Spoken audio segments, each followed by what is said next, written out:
দেখো বন্ধুরা, আজকে দেশে বাড়িতে এসে পাতায় ভাত খাচ্ছি, কলা পাতায়।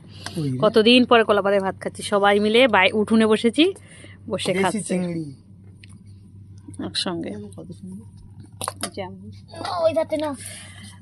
এই কি দিয়েছে, ভাত দিয়েছে, আর যে চচ্চড়িটা দেখিয়েছিলাম ওই চচ্চড়িটা, আর এটা হচ্ছে অল্প করে মোরলা মাছ ভাজা। চচ্চড়ির মধ্যে চিংড়ি দেওয়া আছে, যে ছোট ছোট চিংড়ি, আর এটা রয়েছে মাছের ঝাল, আর মাংস হচ্ছে। ওদিকে উনুনে রান্নাও হচ্ছে, আর এদিকে আমরা খাচ্ছি। বৌমার সবার দুটো করে আগায় দিয়ে দাও, ঠিকই নেই বৌমার ও আনবে, দাও অল্প করে দুটো ছোট্ট। এই দাও হাতে থেকে নাও। হয়নি ভাজতে হেভি লাগছে খেতে চচ্চড়িটা। খেয়ে বলো কেমন হচ্ছে, কেমন হচ্ছে, সেই না?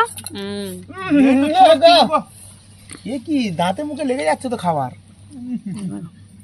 পেঁয়াজ সব আছে,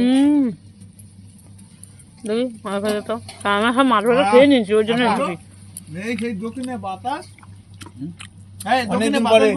এ সুখের কোনো মানে তুলনা হয় না। ঠিকই তো, তাই না বন্ধুরা? এ সুখের কোনো তুলনা হয় না। এবারে যে ঠান্ডায় কনকন করে কাঁপছিল, সেই ঠান্ডায় এখন দক্ষিণে হাওয়ায় খাচ্ছে দেখো সবাই। হ্যাঁ, একসঙ্গে উঠোনে বসে শীতের সময় খাওয়া, এর আমেজটাই আলাদা।